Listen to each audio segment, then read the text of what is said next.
what was the whole thing that linked the blood with O.J. Simpson? The cut on the hand.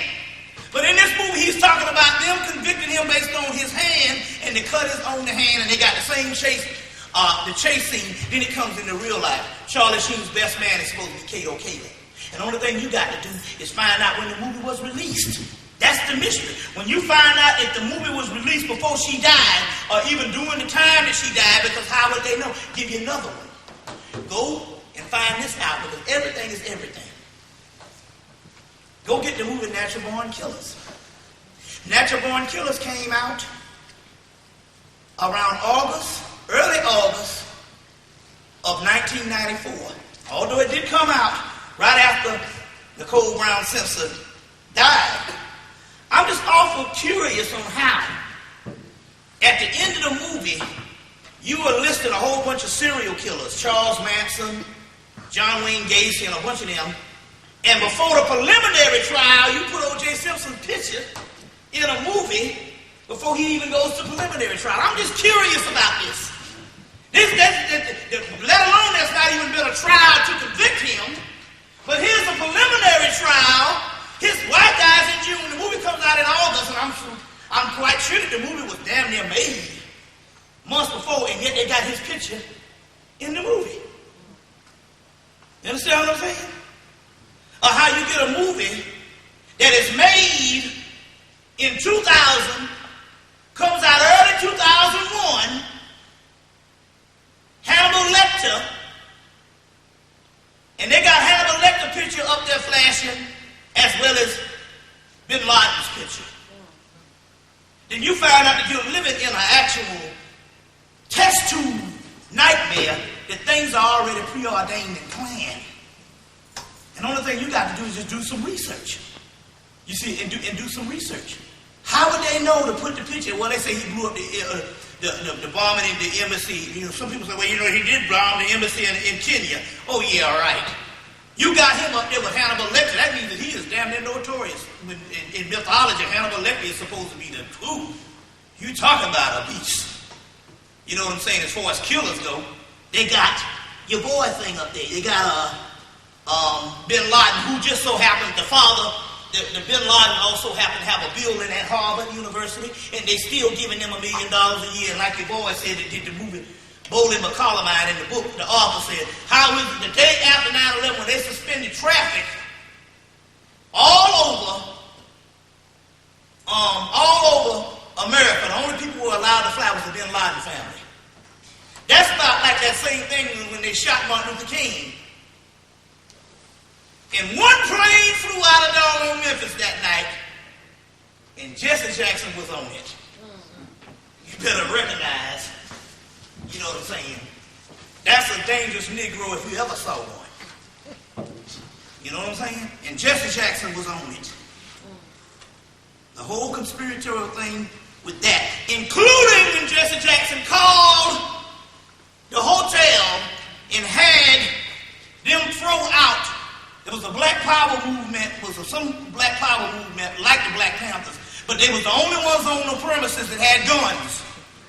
And Jesse Jackson radioed the hotel people and had them thrown out. When they asked Hosea Williams for Snit, who was the person in charge of people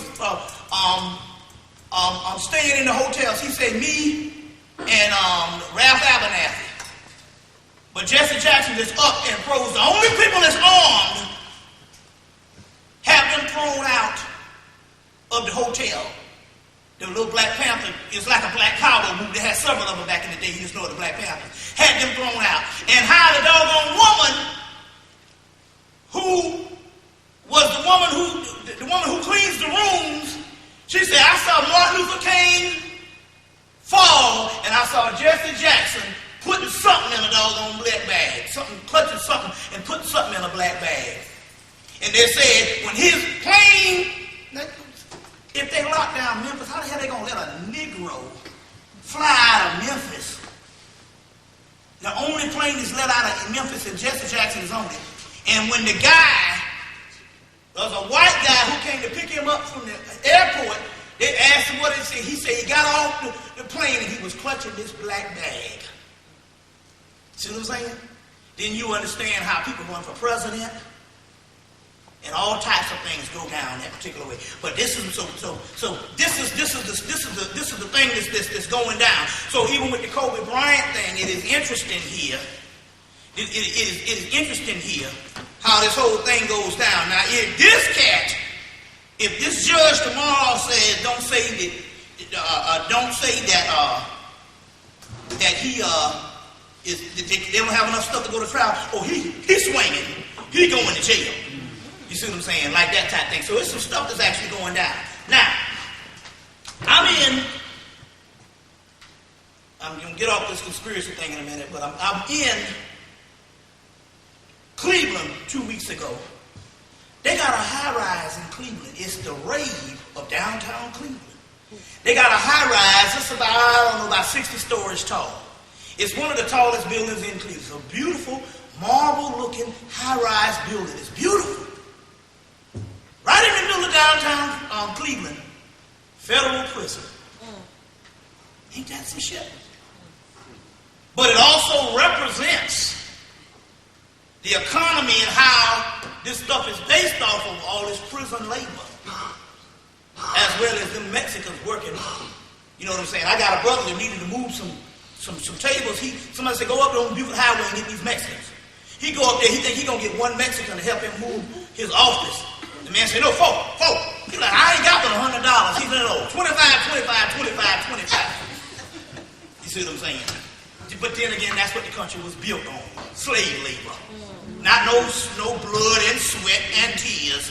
And if it wasn't black people in slavery, they was exploiting all them jive-ass immigrants that was coming through too. They was getting exploited too. And because that's what the country was doggone built on. So don't fool nobody with this thing here about, we pull ourselves up by our own bootstraps and stuff like that. Now, going right along, let's get with some science on some stuff that is going down. Number one, there's two aspects of the occult world in this particular aspect of this particular magic. Number one, to get into some of this particular stuff so it can answer some of the sisters' questions. Based on the mythology, now some people say, how do you know? You got several systems, how do you know what is the truth? Well, there's one thing that's common thread amongst mythology, and even Joseph Campbell and different other people that study mythology and write on this thing understand that it is tried and true. You got all these particular systems of world religions. I want to go beyond the religions. We're going to go to the systems, these educational systems I want to call before religions came about. And they got different mythologies, different creation myths, different hero myths, different sacred marriages, different mythologies that explain certain things. There's several books to get. David Adam Leeming's book, Mythology, a book called The World of Myth is one of his. The World of Myth by David Adam Leeming, which give you all these parallel mythologies across the world. Another book is called, by David Adam Leeming, is called Mythology, The Quest of the Hero. Then there's another book called Parallel Myths by J. R. Bierling. Parallel Myths. Now, I want you to get that book because they have one section where they have apocalypse mythologies in there.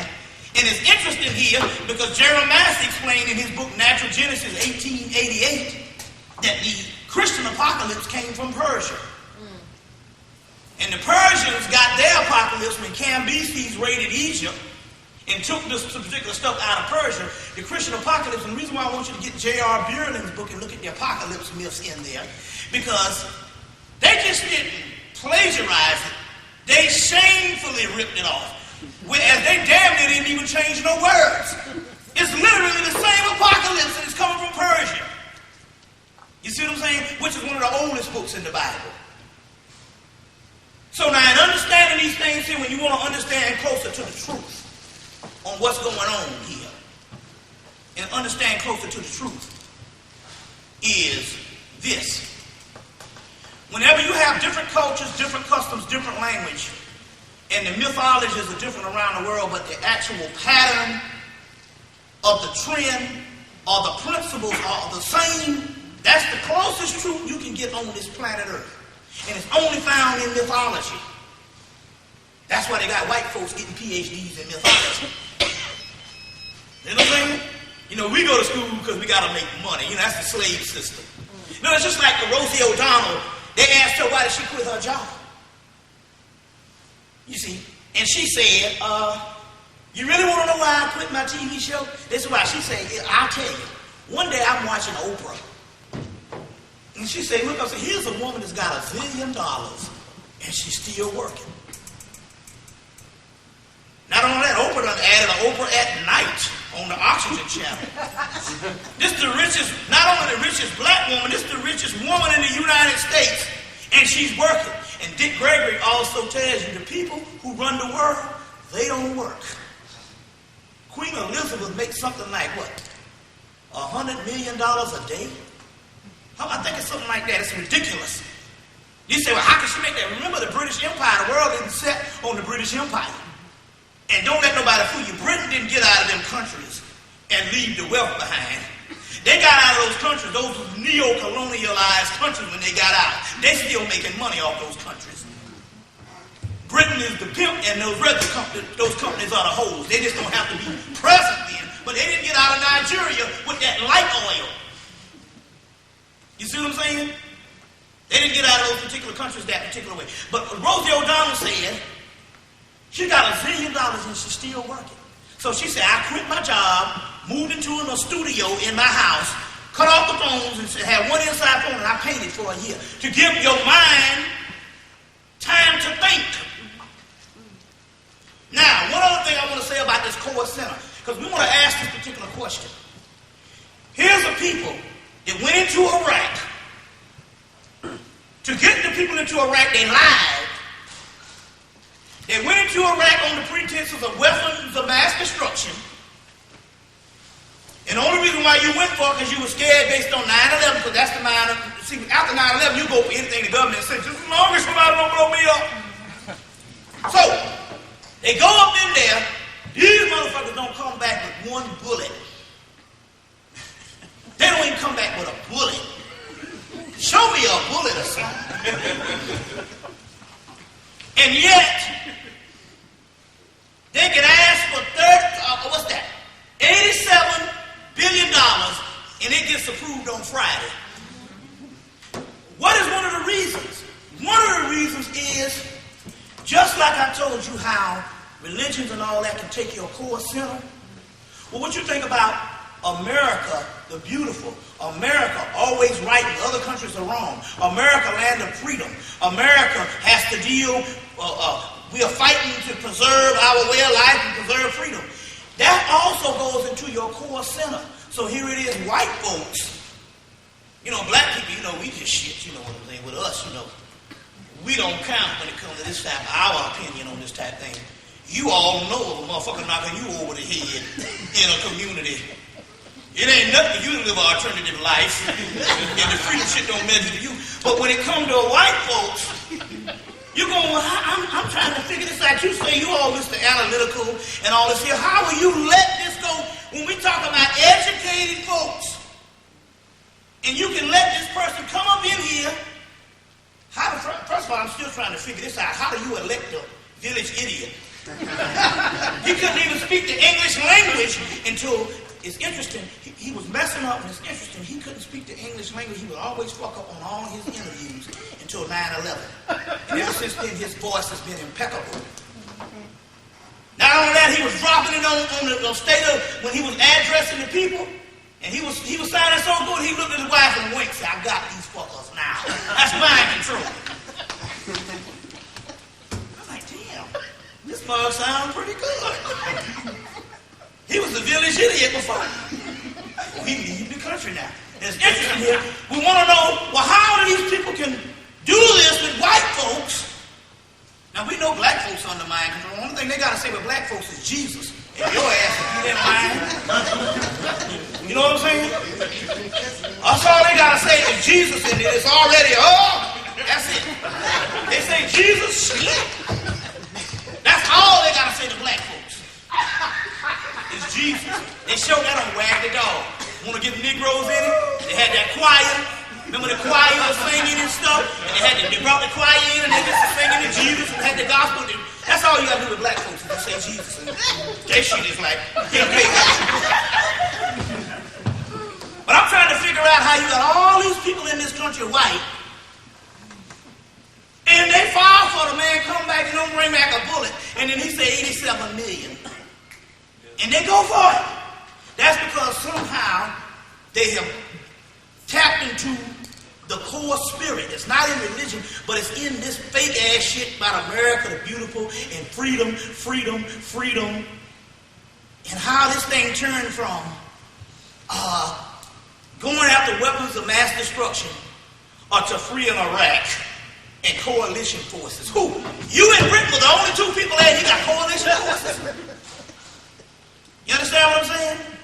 It's all a form of mind control. But they have got the other people under the spell. So when Tim Robbins said he spoke out against the war, and them people, he started getting hate mail and stuff like that, that means that somebody has got your core center. You see what I'm saying? So in the book, it's a book called The Age of Lucifer. It's called A Time for Lucifer. In that book, they talk about how they can get your core center. Well, obviously, in this particular thing, the core center is American patriotism. And this whole freedom thing, and when you hear the word freedom, they got their whole core center. So they got all these white folks, which I was like, I can't believe it. I thought white folks were smarter than this, not to go with a village idiot. Now, first of all, we need to understand that George Bush ain't got nothing to do with the presidency, and that ain't his job. His job is no different than somebody scooping out ice cream at Baskin Robbins. You understand what I'm saying? That's all a part of what you call. But my point is, how can you have all these people? They don't bring back a bullet, and yet they give $87 billion. That is because they tapped into the core center of mind control, and they'll do anything that comes on ABC, NBC, CBS, and CNN. You see what I'm saying? And they have tapped into their particular core center. And there's one other thing too. One of the ladies that was a curator of one of these museums, the High Museum, a Metropolitan Museum of Natural History, one of those, one in New York, I think it was the one in New York, and she said, when we knew they was going to war, and we found out it was inevitable, we called the United States government and we said, whatever you do, make sure that you secure the artifacts in the museum because they're some of the oldest in the world. That's right. They said, we had 100 museums from around the globe. Said, whatever you do when you go in, secure the artifact. That means the first thing when you march in is you post guards around the door. Okay? Guard it like Fort Knox. Oh yeah, but we understand what really went down. What really went down was this. They didn't go to Iraq based on weapons of mass destruction. They went to Iraq because Iraq has some of the oldest finds in the world in the museums. And not only that, the British occultist Kenneth Grant out of England said that the Typhonian Egyptians, pre-dynastic Egyptians, used to have these papyruses. And they had rituals on there that could destroy the earth. But a lot of the Armenians came in with the Osirians and they destroyed some of it. But they also knew that a lot of the Typhonian Egyptians also traveled up into Samaria, Babylonia, and all that. So the American government was like, well, if there's rituals that can destroy the earth, there can also be rituals that can save the earth. Because they're running now trying to find some stuff that's going down based on this apocalypse that's going down. Because they're still not telling you why is it that the same time we went through 9/11, Astronomy Magazine announced that America, the Earth, and the Milky Way galaxy is in the middle of a black hole. Now follow me on this because we're going to get funky in a minute. But they went up in there to get what was in the museum because Saddam Hussein works for them. My goodness, they showed you that on the doggone movie on Long Kiss Goodnight. How they were going to blow up the World Trade Center and blame it on the Arab. And they had a bomb in the car. But Saddam Hussein works for them. Hell, my point is they went to war with him in 91 and left him living. And why is it that all these particular ones, when they say, well, how did Saddam Hussein or how did Bin Laden and them come to power, they say, we put them in power. You understand what I'm saying? And it's just like the guy from NASA, Richard Hoagland. He comes on Art Bell show. The first thing he said, they said, well, how did this happen? He said, come on, Saddam Hussein is in on it with him. Why is it that both of these mysterious leaders end up escaping and nobody know where the hell they are? And every time they want to know something, no, they can find everything. They can find an ant fucking a damn roach with a doggone satellite. But yet here's a fool can Saddam Hussein, every time he want to send a message, he gets in front of a goddamn video camera. Nobody know where the video came from and all this. Anytime doggone Saddam Hussein and Bin Laden they want to send messages, they're all in front of cameras and shit. But yet nobody can't find nobody. We thinking this dumb stuff is crazy. You know what I'm saying? And all of a sudden, they end up missing, and nobody's holding American people saying, how the hell we lose 2 terrorists in less than 2 years? And how is it that he's become the most hated person the last year? Before that, it was Bin Laden. That's mind control. But it was a part of his thing, Saddam Hussein thing the whole time. Look, come in, bomb the place up, and let's get the museum and get all the shit out of the museum. And they break up a few little insignificant statues, but the whole museum and the library is cleaned out. And you talk about it in an occult war, because remember now, if you get the book, The Occult Establishment, and any of these things that you think about, these secret societies, they all have something to do with the mystical stuff on the planet. As well as there's all kind of portholes and stuff that's in Iraq. And all of this particular stuff that went on. You see, and then all of a sudden, nobody talks about how the museum gets looted. And then what? Less than a month later, they got artifacts from Iraq's museum selling in New York City. You see what I'm saying? But it has something to do with what was held there, because it's still the Tigris and the Euphrates. First of all, we're talking about one landmass. So the first thing about this whole thing about the Holy Land, the cradle of civilization, Africa, hell, the Egyptians say that the Holy Land is Abydos. The cradle of civilization is Mount Kilimanjaro. But guess what? The Native Americans at Montauk, Long Island say that they got a cradle of civilization, and that's where the first Native Americans stood up. But if you're talking about one landmass, you understand what I'm saying? And originally in one people, all of it has a cradle of civilization in one place. So that means that doggone Iraq is significant too. You see what I'm saying? Because it's all the same thing. So they got these particular artifacts over there. You see, these particular artifacts over there. And it's interesting here how they raided the place. They got what the hell they wanted. But it's like, what's his name said? Richard Hoagland from NASA. He wrote the book Monuments on Mars. The City on the Edge Forever. Like he said on the Art Bell show. He said, why was it that when they showed the American soldiers, they had the American flag upside down? That's a distress signal. That's a distress signal. You see, they was over there getting their behinds based on some other stuff that's going on. That's what we're going to get into in a few minutes. What we're going to get into in a few minutes, but I need to go into this whole occult thing to try to understand what is going on. Now, mythology talks about the Gnostic, which is coming from Coptic Egypt, which is Pharaonic thought, later on transferred into Coptic. We know this now. The Alexandria books also talk about how 100 years of Egypt before Justinian shuts down the temples, the last temple being the temple of Isis at Philae, 100 years they translated from Metanetta into the existing languages that was around the area. So they translated Metanetta texts, hieroglyphics, into Arabic, Coptic, which is later day Egyptian, Aramaic. What's the one, the Hebrew one, the Ethiopian one? Amharic, Hebrew, Greek, and Latin. All of those particular issues, they translated things and put them right there in the library. You see what I'm saying? Right there in the library. So all of this, so even the Gnostic text of Pharaonic thought, they talk about you got two aspects in creation. The oldest one left was Enuma Elish because the Egyptian creation myths in E. Wallace Budge's book, The Legend of the Gods, Ra comes into creation by overthrowing Apep, the great mother of the great dragon. So you have to, that's the dynastic creation myth.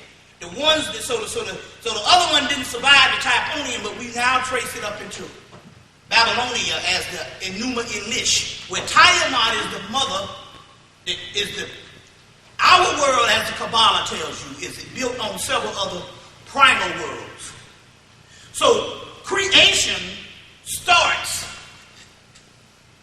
after, when creation starts, call it Big Bang or whatever you want to call it. Anything but man coming from ape, because that's the bullshit that Charles Darwin, who was a part of the Illuminati, was commissioned to put that shit out. You say, well, how would you know? I said, well, look here. If anybody is advanced as the Egyptians that can build pyramids, and to this day they don't know how they built. All that bullshit they're telling you, they don't know how those things are built. Lawrence Gardner, who is the guy that's writing these new books out, he got this book, The Lost Secrets of the Sacred Ark, as well as the book Genesis of the Grail Kings. And he's got several books that came out over the last 4 or 5 years. He tells a story of how when the British came over to Kemet or Egypt and they went into the pyramids, they found all of this white powder in the pyramids. Now they didn't know what it was. They said, but whatever it was, if they put this book on it, it would float. If they put this podium on it, it would float. If they put a 10-ton or 100-ton stone on it, it would float. It's based on the mysteries of alchemy. And that is the royal art of ancient Egypt, alchemy. And they would put it on there and it would float.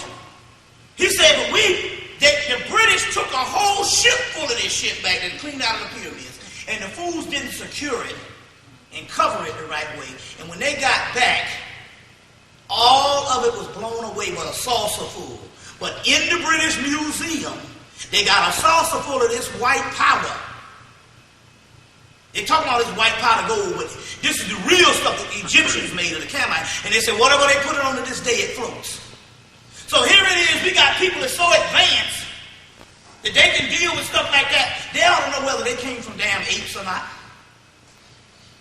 But see, here it is again, the modern man looking into the ancient world and thinking he's smart because of his bullshit technology. What, push button to make you dumb and stupid? You know what I'm saying? You know, so here it is. They're looking back and all, because there's always those people that are dumb and stupid that don't know what they're talking about. But yet you don't know what shit you're talking about. You know what I'm saying? Because first of all, you got to understand this about the Illuminati and all the people that rule the world. They know stuff that the ancient man knew. But they would rather wait 100 years, 50 years, 70 years until they find out how to do it in their set methodology in which they call technology. And then they'll come out and say, just guess what we invented. And that's to always make you think that they're superior, and technology is synonymous to the Europeans. You understand what I'm saying? That's the way this thing goes. So they have all these texts, they know this stuff does, they can come and tell you the ancient man and all this shit, but they would rather wait till they get their methodology and what they call science to try to figure it out. And then they come out and you go, oh man, look at that's great. Technology, the rise in technology. Shit, that ain't no technology. That ain't nothing but a byproduct of greater information. So now these people say they came from apes. They would have said, if they came from apes, I'm quite sure these people stumped their toe. And on all the texts and stuff, and all of the pyramids and stuff, they could tell where they came from apes and stuff. And that's Charles Darwin. But they got this in history books, but they said, no, we're not going to put it in the history book. This is a new thing for you.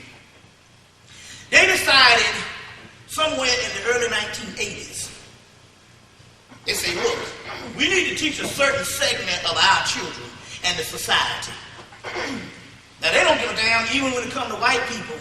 They don't give a damn about the so-called masses of white people. It's these elite So they really don't give a damn about what you call it and all. If you can't trace your family back to a certain sector, you just a nigger too.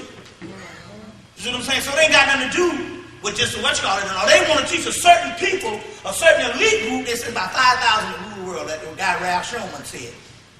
So what they do is they say, we need to teach the truth. We don't need to put it in history books now. Well, how you do it? They know we got an inferiority complex and stuff, that we always got to prove to white folks something so we can validate it.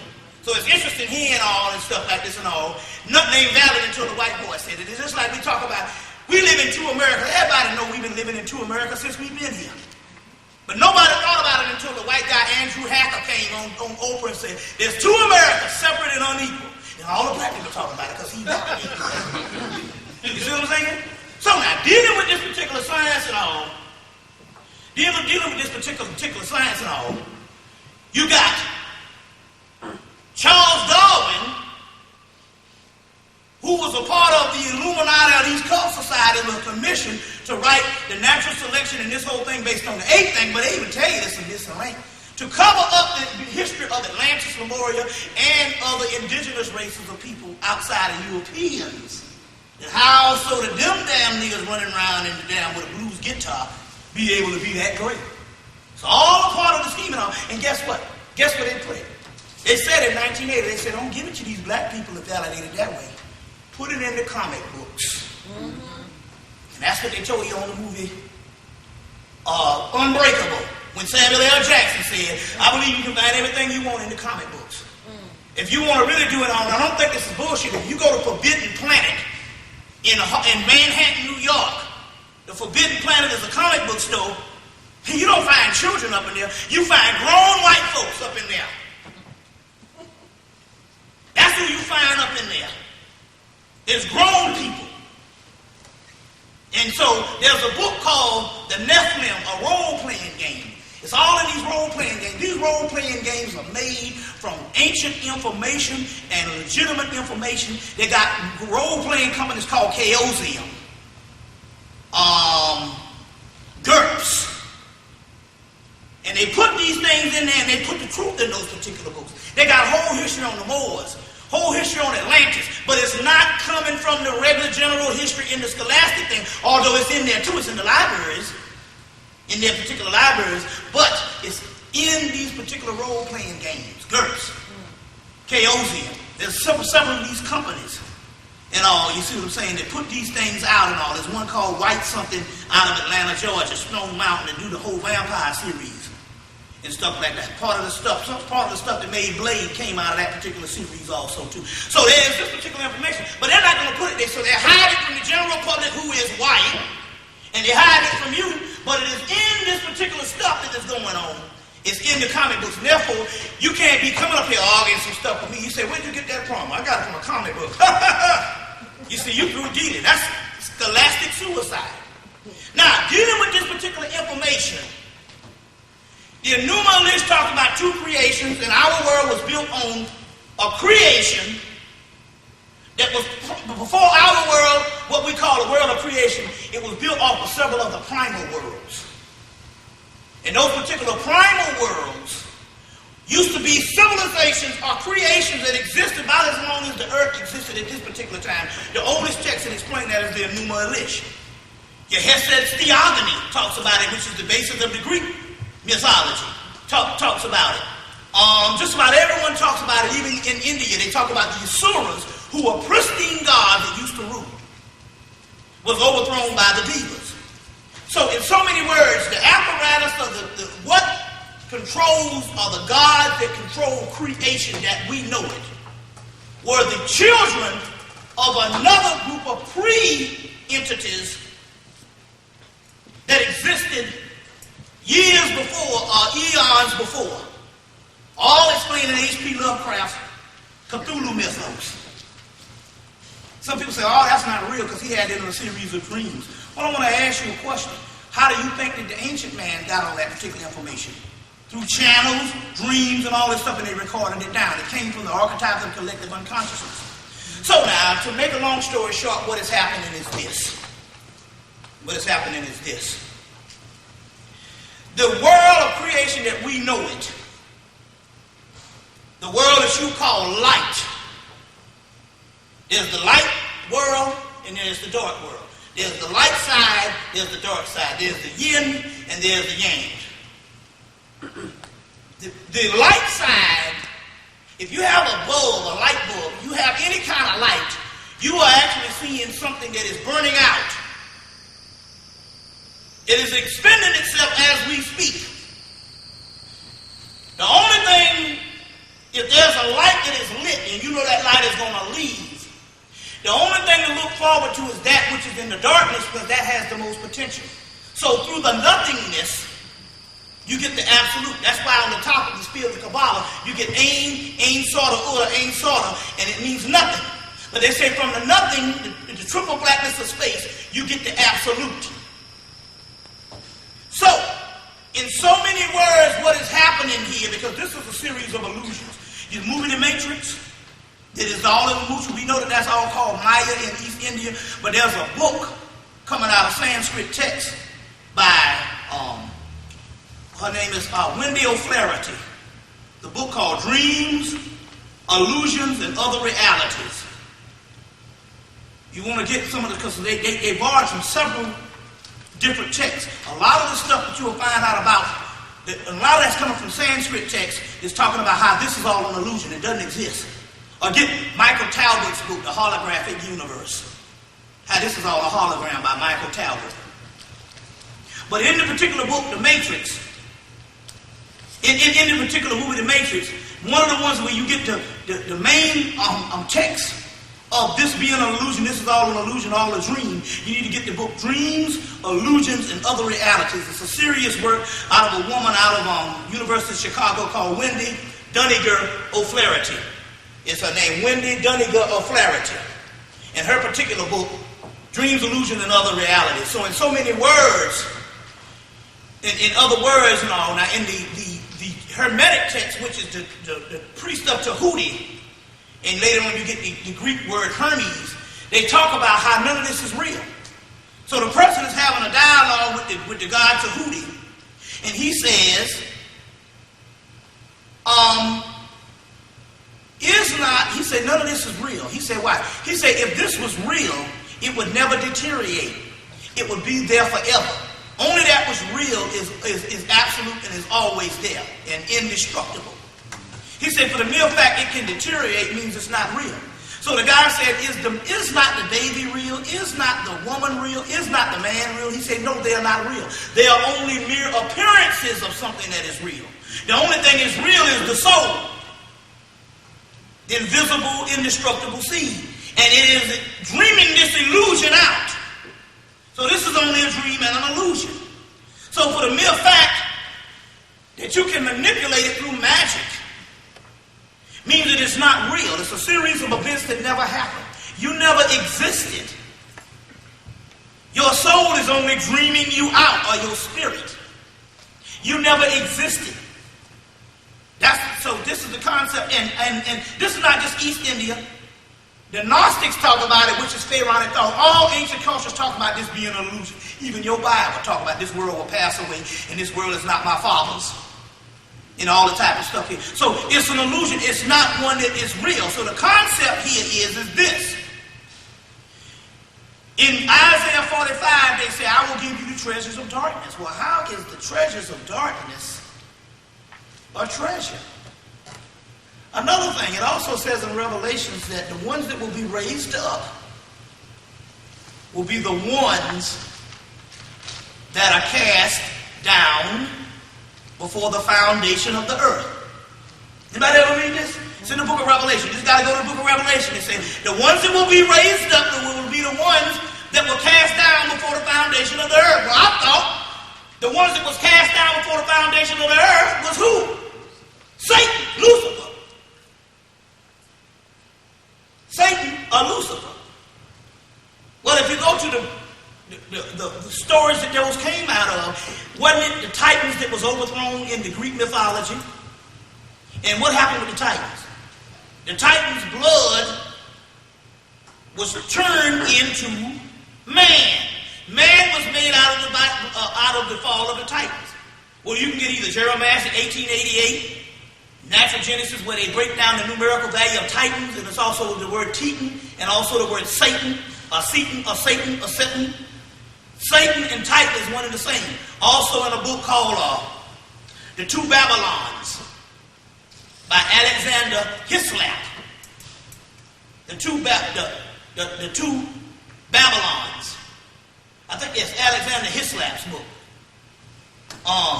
That they talk about the Satan and Titan is one and the same. So if there's the ones that is cast down before the foundation of earth. So how do you, they said he was cast down and he was bound for 1,000 years. Well, this is the great mystery. How do you bind something when you cast it down? You bind it by putting it into a human body. And it is bound for 1,000 years. So Blavatsky in Secret Doctrines, Volume 1, tells you the word Satan is a mystery. It means man on earth. Jesus rides, the word Satan is also, the word Satan is a donkey in ancient Egypt. Jesus rides into Jerusalem on a donkey. So what do they mean by that? Now check this out. Jesus rides into Jerusalem on a donkey, on an ass. What do they mean by when they say he's conquering Satan? Well, Satan just means the physical realm.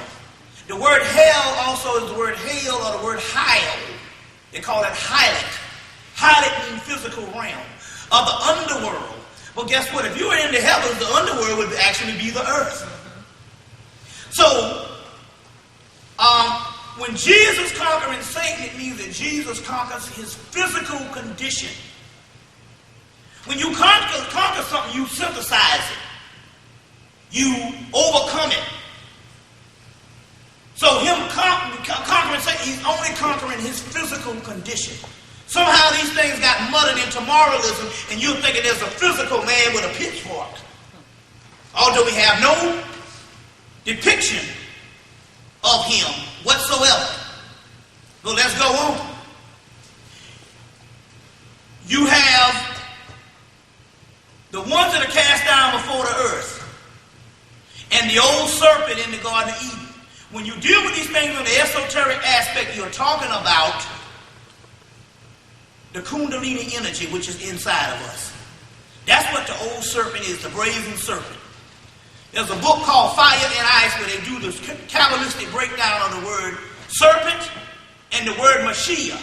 And they all come up with the same Kabbalistic breakdown. I used to know it was 142 or something. I can't remember what it was. But it's the same aspect. But the Mashiach, but they're talking about the Kabbalistic, they're talking about the Kundalini energy inside of you is the Satan that they're talking about. And everyone has the Kundalini energy inside of you.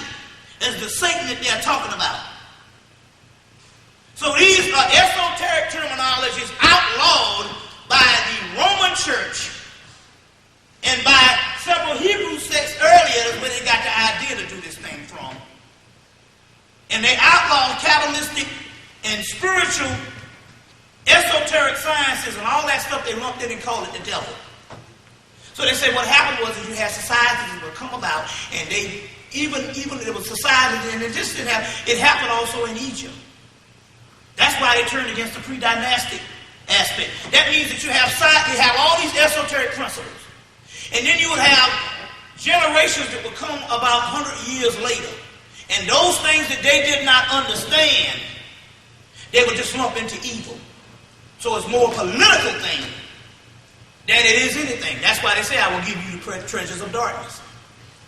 You see what I'm saying? So what we're talking about when we talk about this darkness and this particular evil and all these particular things, when you break them down, they have esoteric principles. Now, what does this have to do with now? What does this have to do with now?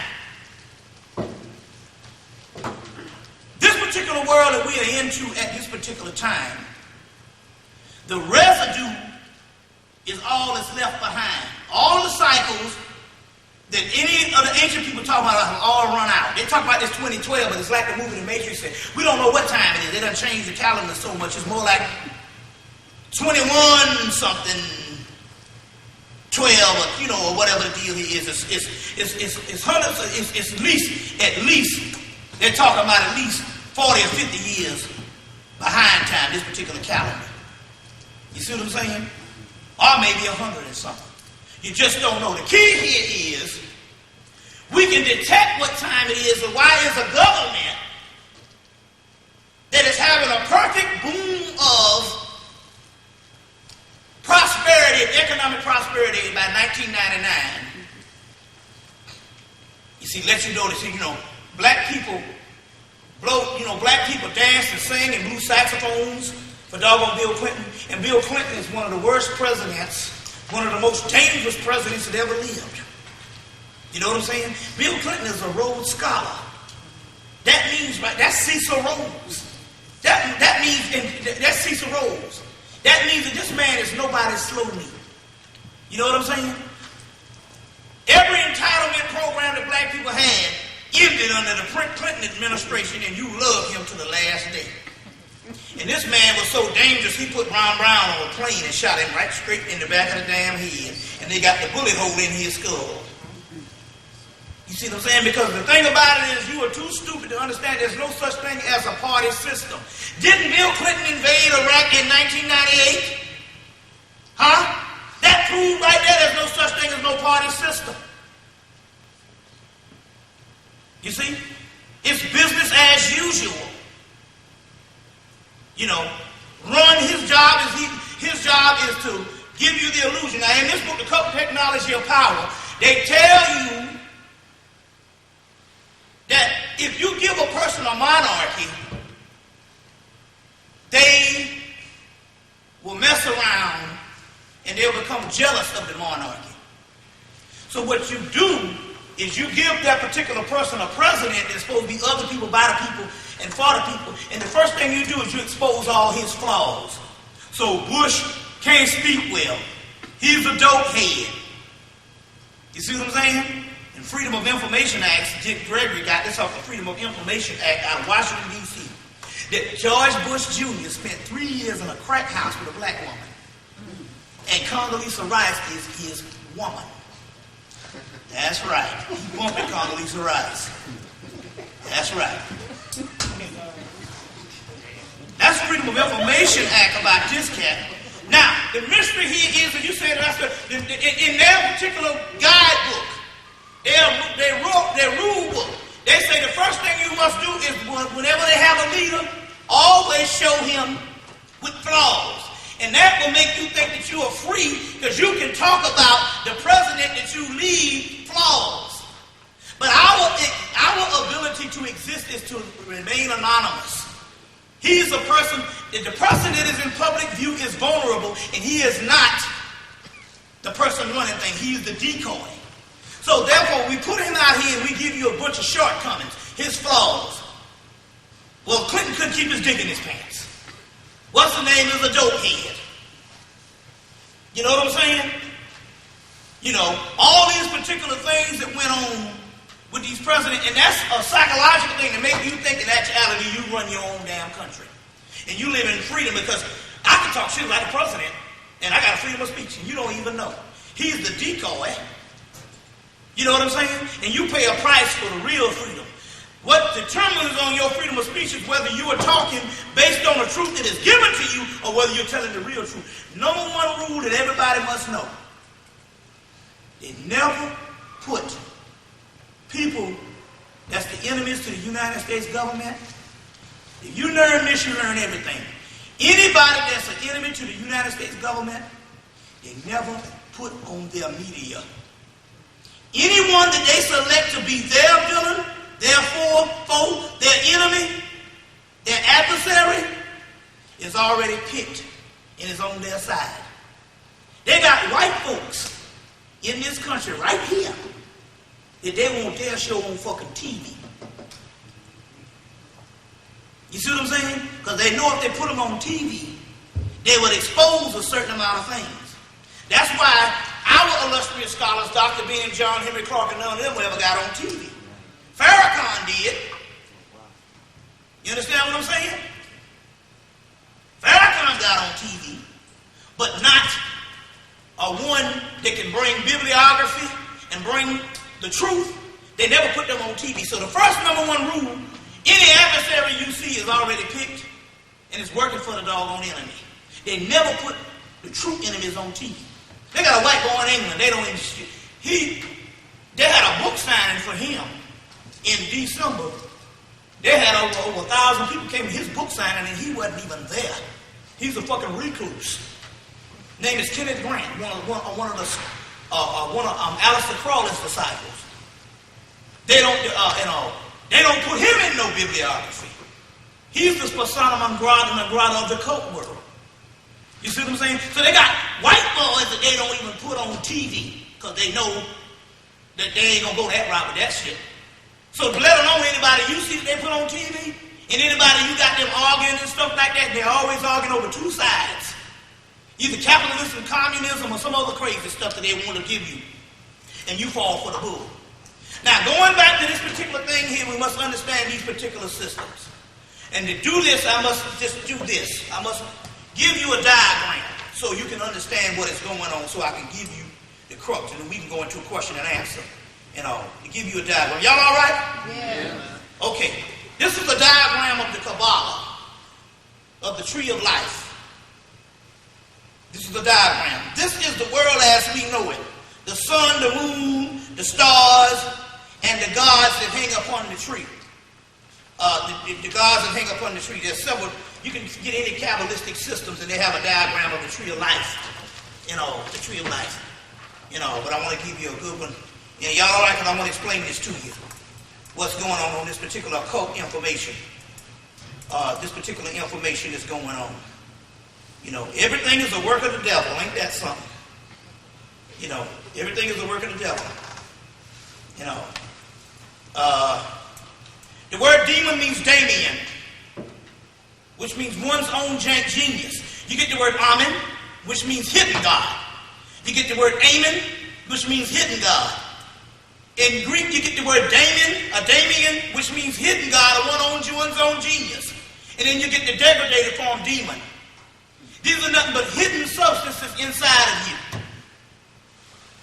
Remember that, because I'm going to go into the crux in a few minutes so you'll know what I'm talking about. So this is the good one. This is the Kabbalah. This is the day side of the tree of life. This represents creation that we live in. What they're not telling you here is, on the other side of this, the back side of this tree, represents called the Kalipoth, which is the dark side.